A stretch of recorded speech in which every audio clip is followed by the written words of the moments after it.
السلام علیکم ورحمۃ اللہ وبرکاتہ۔ الحمدللہ رب العالمین والصلاۃ والسلام علی رسول الکریم، اما بعد، اعوذ باللہ من الشیطان الرجیم، بسم اللہ الرحمن الرحیم۔ آج میں آپ لوگوں کو استخارہ کی دعا کی فضیلت کے بارے میں بتلاؤں گی کہ حدیث میں استخارہ کی کیا فضیلت ہے، استخارہ کرنے سے ہمارے اور آپ کے حق میں کیا ہونے والا ہے۔ کیونکہ بہت سارے ایسے حالات آتے ہیں نا کہ ہم اور آپ فیصلہ نہیں کر پاتے ہیں کہ یہ صحیح ہے کہ یہ غلط ہے، ہمیں یہاں شادی کرنی چاہیے اپنی بیٹی کی یا بیٹے کی یا نہیں، یا پھر ہمیں یہاں جاب ملے گی کہ نہیں۔ طرح طرح کے ایسے مشکلات یا لمحات ہماری زندگی میں آتے اور جاتے رہتے ہیں کہ جہاں ہم اور آپ صحیح سے فیصلہ نہیں کر پاتے کہ ہمیں یہ چیز کرنی چاہیے یا نہیں کرنی چاہیے۔ ہم اسی میں الجھے ہوئے ہوتے ہیں اور کسی دوسرے سے بھی مشورہ طلب کرتے ہیں، وہ مشورہ دیتا بھی ہے، وہ فیصلہ سناتا بھی ہے، تبھی ہمیں سکون نہیں ہوتا، اطمینان نہیں ہوتا کہ کہیں ایسا نہ ہو کچھ غلطی ہو جائے، کہیں ایسا نہ کہ ہمیں نقصان اٹھانا پڑے۔ طرح طرح کے خیالات ہمارے دماغ میں آتے اور جاتے رہتے ہیں۔ تو کیوں نہ ہم اور آپ مسلمان ہیں نا، اس لیے کہہ رہے ہیں کیوں نہ ہم اور آپ اپنے دین کے تحت، دین کے ذریعہ، دین کو فالو کر کے اللہ سے فیصلہ سن لیں کہ اللہ تعالیٰ کیا مشورہ دیتا ہے، دل میں کیا بٹھا دیتا ہے۔ اسی چیز کو اگر اس طرح سے آپ اللہ تعالیٰ سے فیصلہ سننا چاہتے ہیں یا اللہ کے مشورے کے مطابق چلنا چاہتے ہیں کہ اللہ تعالیٰ جو اس کی بات کرے گا میرے لیے بہتر ہوگا، تو ہمیں اس کے لیے استخارہ کرنا ہوگا، جو کہ شاید بہت ہی کم لوگوں کو معلوم ہے کہ استخارہ کرنے کے بعد ہم جو بھی فیصلہ لیں گے اس میں ہمارے لیے نہ ہی کوئی شرمندگی ہوگی اور نہ ہی کوئی گھاٹا ہوگا، کیونکہ احادیث میں استخارہ کی بہت فضیلت آئی ہے۔ رسول اللہ صلی اللہ علیہ وسلم نے فرمایا جو استخارہ کر لے وہ کبھی شرمندہ نہ ہوگا اور نہ نقصان اٹھائے گا۔ اللہ اکبر، اتنی اچھی بات ہے۔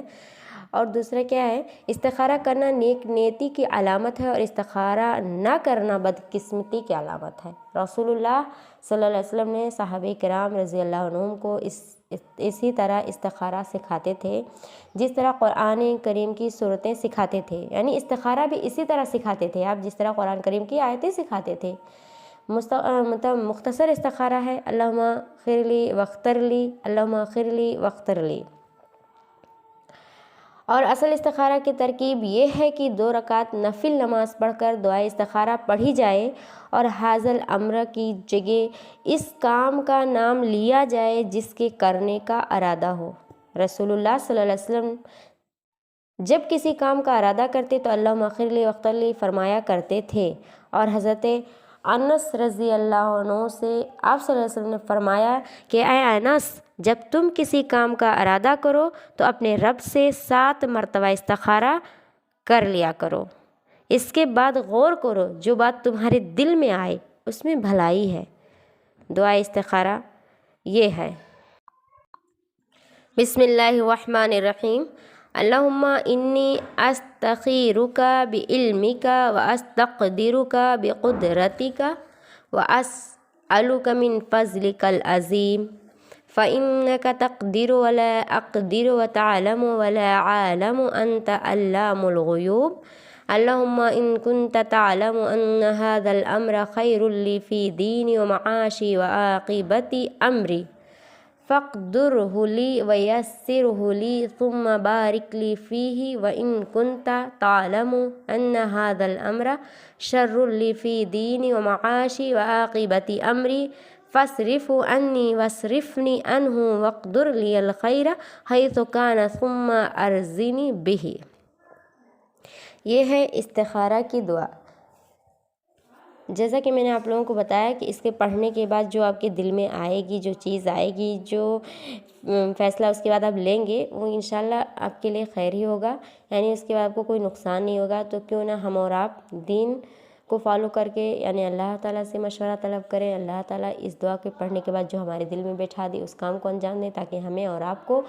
آگے کوئی خسارہ نہ ملے۔ اگر ہم دین کو لے کر چلیں گے نا تو ہم اور آپ ہر جگہ کامیاب و کامران نظر آئیں گے، لیکن اس میں خلوص ہونا چاہیے، نہ کہ ریاکاری، دکھاوا۔ یعنی میں نے اس سے پہلے بھی یہ چیز بتلائی تھی کہ انما الاعمال بالنیات، عمل کا دار و مدار نیت پر ہے۔ اگر آپ خلوص دل سے اللہ تعالیٰ سے وہ چیز چاہتے ہیں جو چیز آپ کو چاہیے، تو حقیقت یہ ہے کہ اللہ تعالیٰ ضرور انشاءاللہ آپ کو عطا کرے گا۔ آپ کی نیت جو ہے اللہ سے، جو آپ کی تڑپ ہے، مانگنے کی لالچ ہے، خواہش ہے، اللہ تعالیٰ دیکھ رہا ہے۔ اللہ تعالیٰ سینے کی بھیدوں کو بھی جانتا ہے، کیونکہ قرآن میں ہے انہم علیم بذات الصدور۔ اس لیے ہم کوئی بھی چیز طلب کریں تو خلوص کے ساتھ، کوئی بھی چیز دین کا کریں تو خلوص کے ساتھ، تبھی ہمیں اللہ